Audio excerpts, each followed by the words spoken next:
Hey everybody, We're back. The Bad Pennies. Here we are. A little bit of a different setup, but we're still the Bad Pennies. Yes, indeed. I'm Yep. Sho, and this is my friend Alan. The dog ate our microphone, so It is what it is. we decided to get fancier and do a more professional microphone setup. And hey, we think the sound is better and it's looking good. So here we are. Here we are.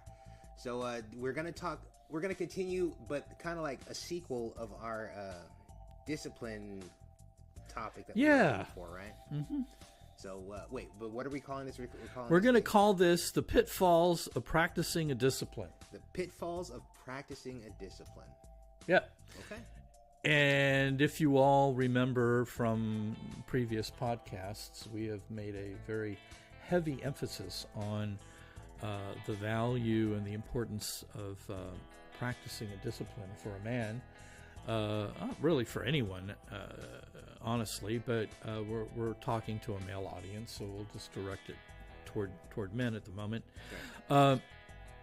That developing the skills, character qualities, things like that, if you don't already embody them, they require disciplines to develop them. And that makes them very valuable. That makes them a very important tool that we can use to cultivate ourselves. Okay. All right? Yeah. It's like, we're using kind of bad words here because, when we say cultivate yourself, it means you're going to have to do some work. Yeah. Work. And that's the real bad word, right? Well, I mean, it's really, but it's not. Men like work. I mean, without work, who would we be? Yeah, you want to be productive with the work that you're doing, right? Well, exactly. You want to focus your efforts and energies all in the right places. And if you look at really successful men, you'll notice that they are successful not just because they're smart, which is another part of cultivating yourself, right? Your intelligence. And regardless of what you were given, brain-wise when you were born, there's still lots of possibility of cultivating that gray matter and improving it, even though you think you may have certain limitations. And certainly I've gone through life thinking that I've had lots of gray matter limitations, and I just often ignore them and have put into practice again, a discipline many years ago that I was not going to worry about it and focus on it and think that just because I know that I may not have an IQ of 160 does not mean that I'm haven't got value to give to the world, right? 158's okay. Well, I would take that too. I would take 140, to be honest with you. My brother has an almost 150 IQ, and actually all my brothers are very smart. So. So I'm the dumb one. Oh. I'm the oldest and the dumb one out of all of them. So, but anyway, but the point is that cultivating yourself intellectually, character-wise, spiritually, developing wisdom through experience, and one of the ways that we do this is by practicing disciplines. And we've already told you how to all about them, about the repetitive nature of them, and that you practice them every day. You practice a discipline every day, and you do it for the same amount of time every day, and you don't quit. Every day, without fail, no excuses, no, I can't do it because of this and that and the other thing. You have to do it every day. Right. And by the way, you need to talk more into the microphone because it's kind of getting off of your thing. Just so you know. Pick it up. Yeah, and maybe a little bit, move it forward a little bit. Anyway, see, we're learning all of these things. Yeah, you guys are on an adjustment with us, but thank you for your patience. Yes, indeed. So maybe we need to have jokes that we can tell during these interludes. Yeah. So you're practicing these things, and but here's the deal. There's a bunch of pitfalls, and they'll get in your way and cause you to not maximize the benefit of the discipline, which is what we want you to do. So the first pitfall is Boredom. Practicing a discipline will cause boredom. Well, you'll get bored with doing the same thing over and over again. And that's what a discipline is doing something over and over and over and over until it becomes habit. You want to do it until it becomes habit. And on the road between starting one and having it become habit, somewhere in there, it gets boring. But so you got to fight through the boredom, keep going through it. In fact, until it gets boring, you're not even getting the benefit. You're not even getting any benefit. Once it starts to get boring, that's when there is some possibility of benefit starting to take place. Okay. All right. Okay. So you want to push through it and know that when you hit the boredom wall, that it's the time to double down. Right? You're going to double down. You're going to push harder. You don't need to change the discipline. Okay, that this isn't the time to do more of it. You just keep doing it, and that's the whole thing. Some think that, oh, well, if I just do more, it won't be as boring, but it's not going to help you. It's the repetitiveness that's the value, not the volume. What about if you do it you do the same thing but variety? And what I mean by what I'm thinking of is when you go to the gym. If you're someone who goes to the gym every day, but you don't do the same workout every day, but you're at the gym every day. Each of the workouts is a discipline in itself. So going to the gym is a discipline. But that would the bench press boredom, is though, a right? discipline. The cardio is a discipline. Right. But if you don't do those, if you go to the gym every day, but you don't do the bench press every day, if you don't do the cardio every day, then you're not going to get bored, right? I'm saying, isn't that a way to break the boredom? It is, but again, working out at the gym isn't necessarily a discipline that's going to develop character. Going to the gym every day is, because you can't develop physically the way you need to develop by doing the same exercises every single day. You have to break them up. Right? So that's not what we're talking about. Okay, here. that's not what we're talking about is the actual discipline itself of being healthy. Eating the clean foods with no flavor. Whatever it is. No, that's not what I'm talking about. But again, each of those can be a discipline within an overall.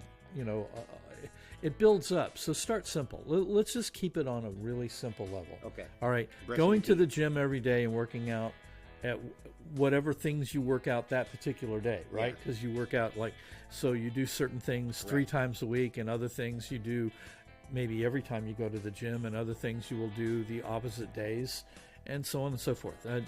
Talk to a physical therapist or an expert in that area, right? So, but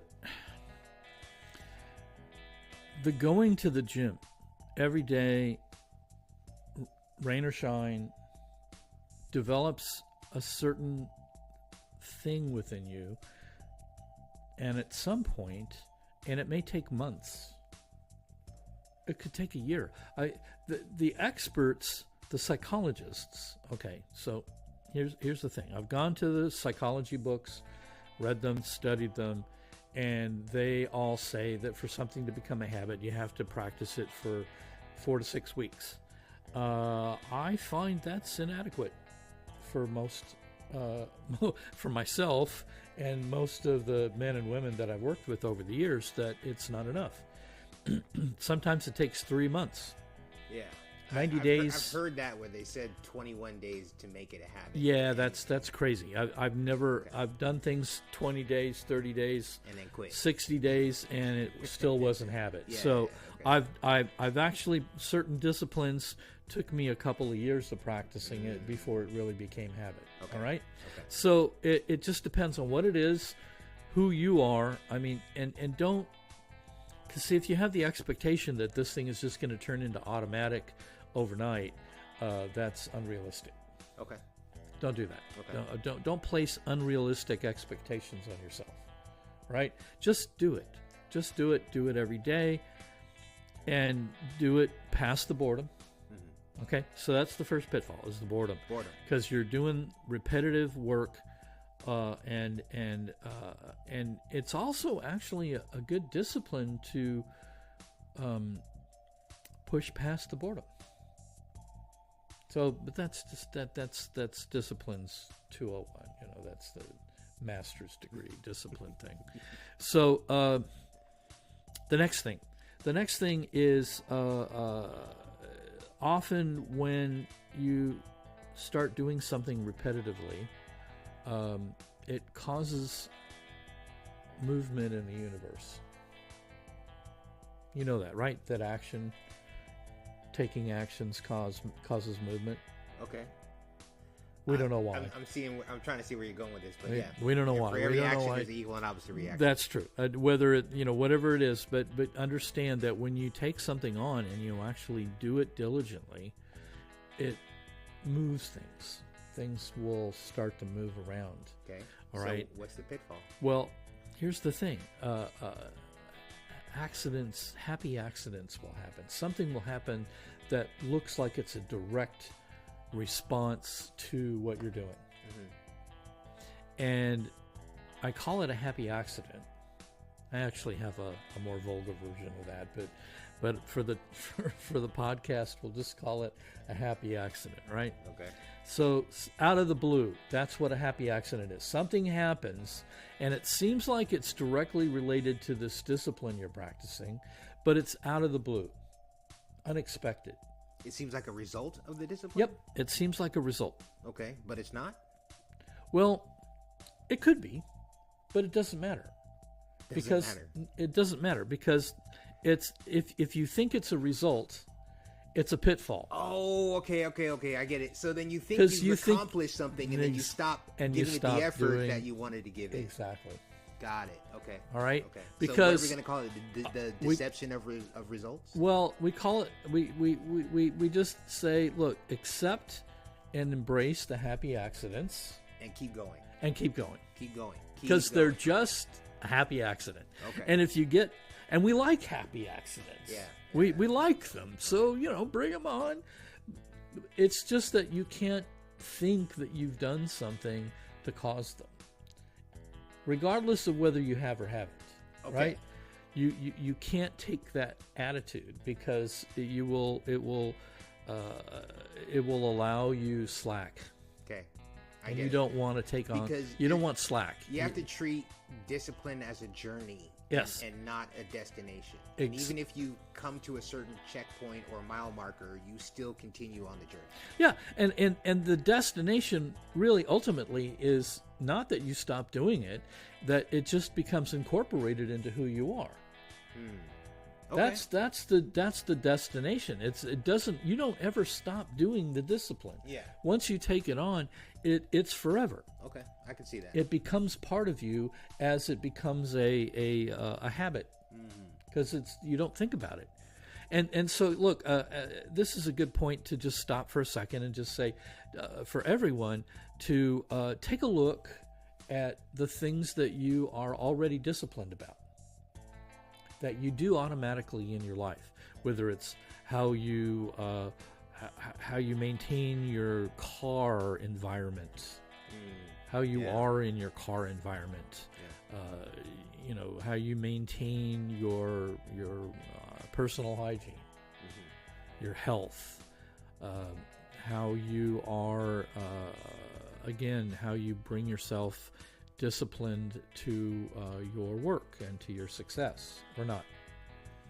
But I would bet that we've all, even without knowing about this work, are already disciplined in some things, just because we've done them over and over and over and over and over. Now, here's another pitfall, and the pitfall is that you don't do it every day. Disciplines will work if you don't do them every day. They just take much, much longer to master, much, much longer to incorporate. In fact, the less frequent you do them, the longer they take. So say you did it only 3 or 4 times a week.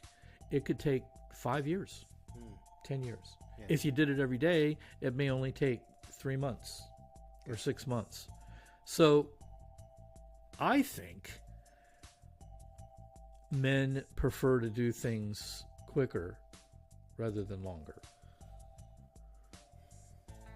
Okay. All right. I like to be able to incorporate it into who I am sooner so I can move on to another discipline. Because I generally don't practice more than one at a time. But...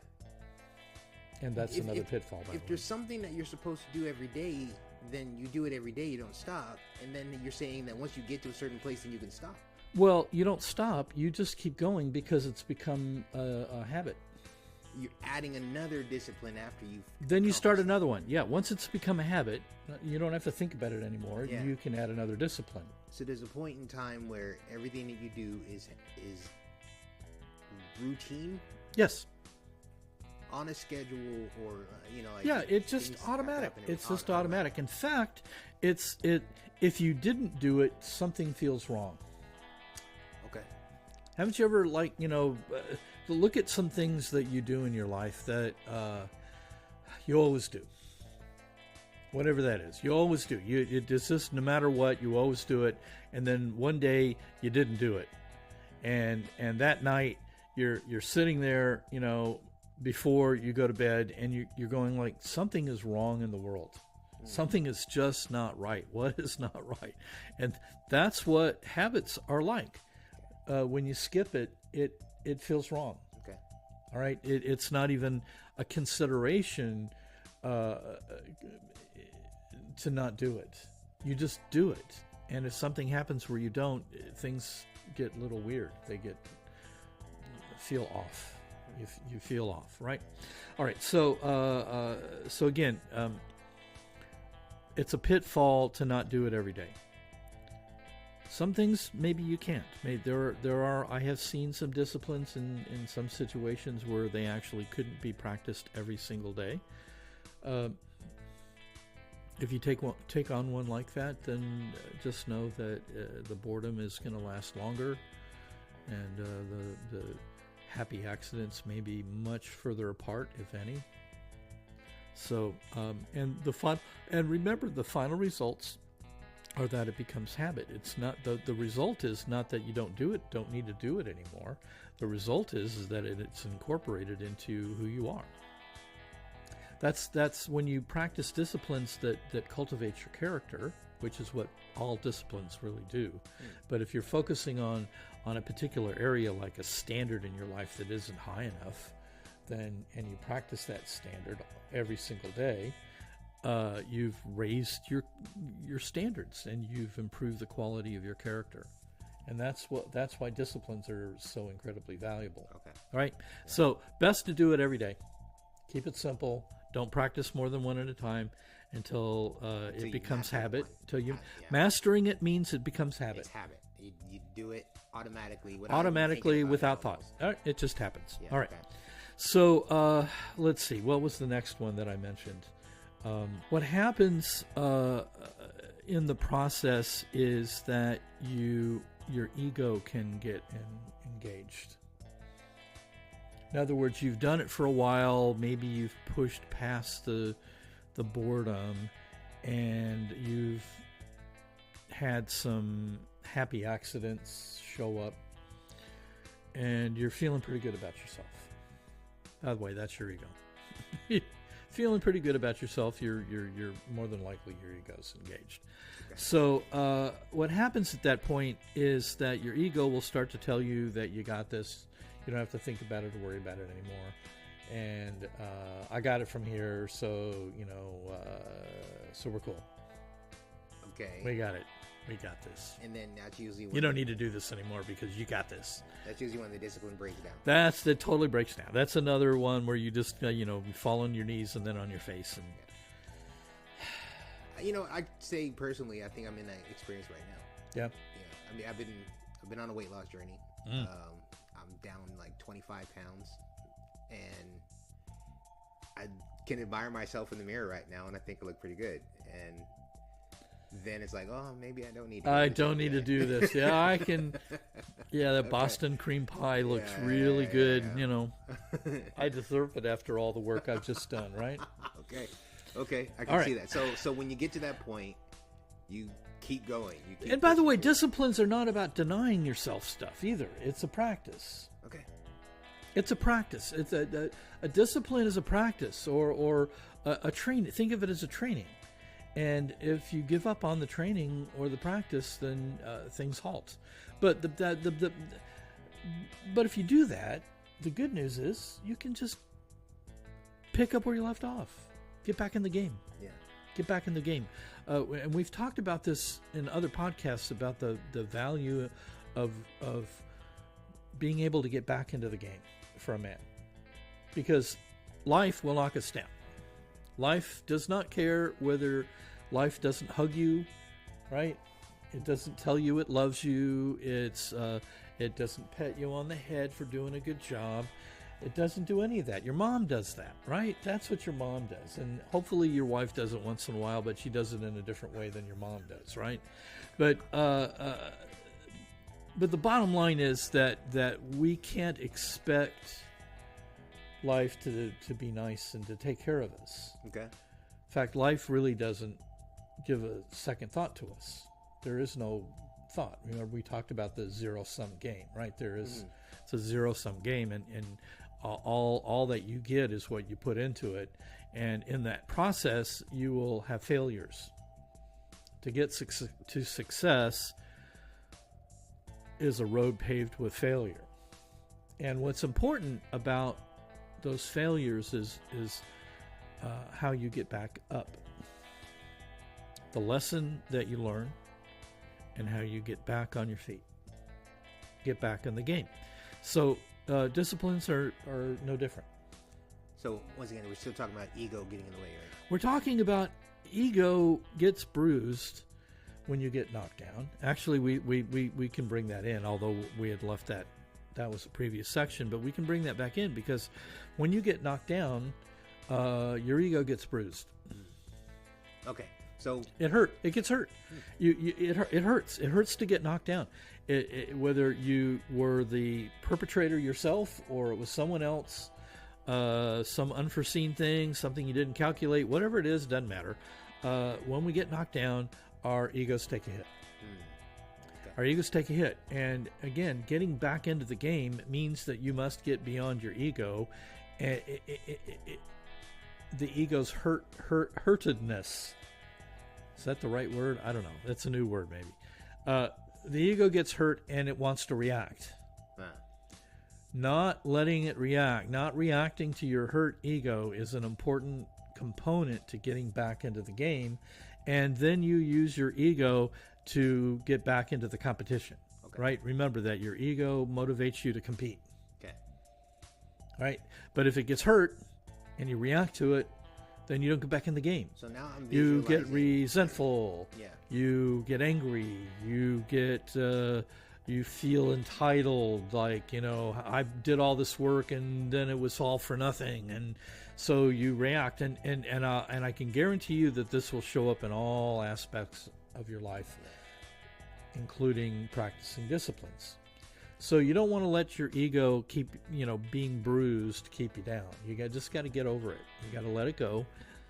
Use it for what it's designed to do, is to motivate you to get back into the game, to fight, to compete. So right to now, win. when I'm visualizing, you say compete, and what I was thinking about a little bit a minute ago was life or whatever is discipline, this journey that you're on. I see it like the Tour de France or something like that, right? Where it's like you, at one point, if you're doing well, like you may be in that lead pack and you're feeling good, and that's when your ego saying, "Hey, look at me, I'm doing okay," and then all of a sudden you have a stumble or something like that. Now you're back in the middle of the race. Rabbit and the tortoise. Yeah, and you got to work your way back up, step by step, little by little, pedal by pedal. Just stick with it.